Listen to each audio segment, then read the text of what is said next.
আমার সাথে দেখা করতে আসছেন এই টাঙ্গাইল থেকে? হ্যাঁ, আপনার সমস্যাটা কি? আমার সমস্যা গলায় টিউমার ক্যান্সার। গলায় টিউমার ক্যান্সার? হ্যাঁ, কতদিন আগে ধরা পড়ছে এটা? 8 মাস আগে ধরা পড়ছে। 8 মাস আগে।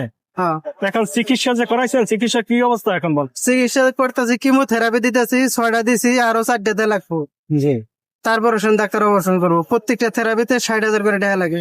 অনেক টাকা। হ্যাঁ, এখন কি টাকার অভাবে আর চিকিৎসা করাইতে পারতেছেন না? আমার টাকা বলতে কোনো কিছুই নাই। অনেকটা সুদের উপর নিয়ে তারপরে চিকিৎসা করছি। আর সুদি আর কোনো আনতে পারি না, ব্যাংক থেকে টাকা তুলতে পারি না।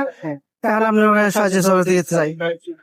ছোট্ট একটা চার দোকান দিছি, চার দোকানটাও বেচাকেনি করে খাওয়া শেষ হয়ে আসছে।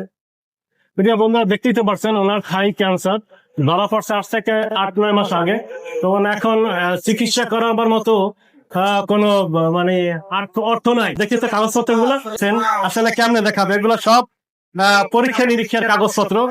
তো ভাইটা এখন প্রায় মানে নিঃস্ব মানুষের কাছে এখন হাত পাততে আছে যে কি চাইতে আছেন বলো?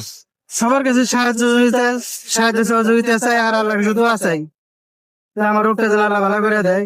এখন ডাক্তার বলছে কত টাকা লাগবে? ডাক্তার বলছে আরো 8 থেকে 9 লাখ টাকা লাগবে। 8 থেকে 9 লক্ষ টাকা লাগবে। এখন আমি তো টাকা পয়সা যেতে পারি না, আমার তো অত টাকা নাই, বুঝছেন?